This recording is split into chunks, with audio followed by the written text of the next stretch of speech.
Hi everyone, and welcome back to my channel True Crime and Trials, where I cover true crime and trials past and present. I like to sit and watch trials, take notes and report back to you, just in case you want to go over an old trial again but don't want to watch the full thing.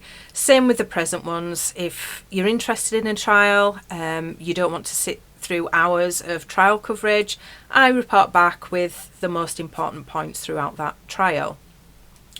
So at the moment I'm covering the Casey Anthony trial, which I've nearly finished, and we are on to the defence witnesses. And the next one up is Brandon Sparks. He is the son of Roy Kronk and has been estranged from Roy since he was 8 years old. In June of 2008, Brandon reached out to Roy.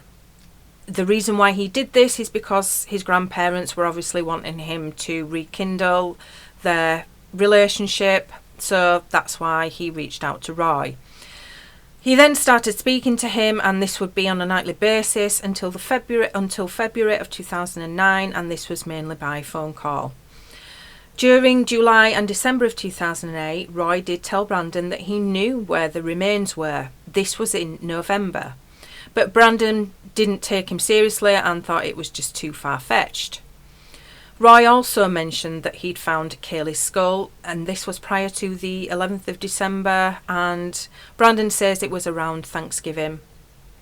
Brandon says he holds no ill will against his father. Don't know what's gone on between those two, why they've been estranged.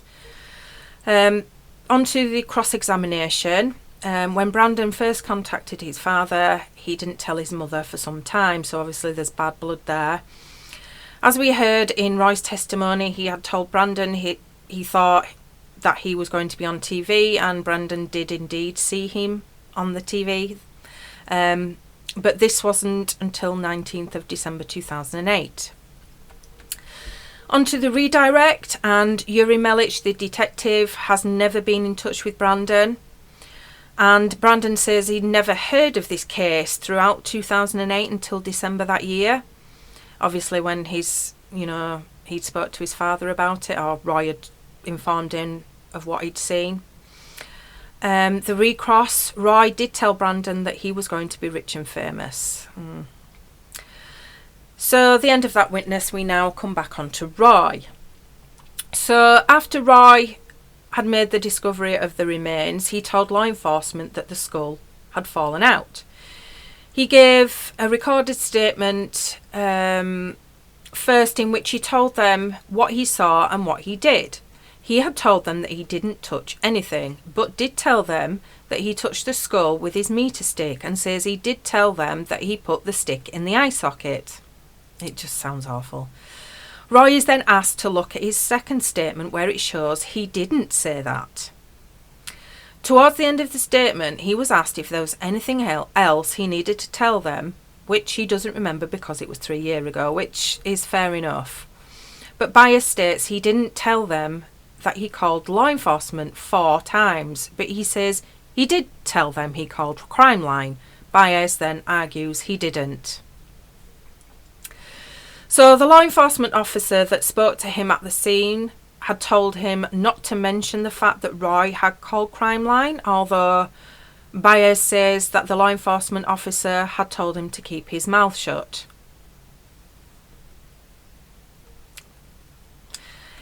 What can you say? It sounds seriously dodgy. A policeman saying don't say you've called about this, because obviously Roy saw it months ago. So Roy changed his story from the skull falling out of the bag to the skull being out of the bag. He says he changed his story because he was hyped up that day, so when he had calmed down he was able to run through exactly what had happened. He says he was overwhelmed. Byers asks him if it took 7 statements for him to mention that he stuck the meter stick in the eye socket. Roy obviously can't remember. So that's the end of that statement. We now move on to Edward Turso, and he was the first officer on the scene on the 11th of December 2008 and was the first person to speak to Roy Kronk. Roy didn't tell him about calling Crime Line, so he didn't tell him to tell anyone. covers. Is it Roy? So that's the end of that testimony. We now move on to Yuri Melitch. Yuri was there on Suburban Drive on the 11th of December 2008, and he spoke to Roy. He spoke to him for about 10 to 15 minutes. Roy had already done a written statement before Yuri got there, which obviously Yuri looked through. And during the time that Yuri spoke to Roy, Roy didn't tell him that he had called 4 times prior in August. It was on 17th of December that Yuri found out that Roy had actually called, which Yuri retrieved and went to speak to him about to get another statement due to wanting to know if the skull had rolled or fallen out of the bag.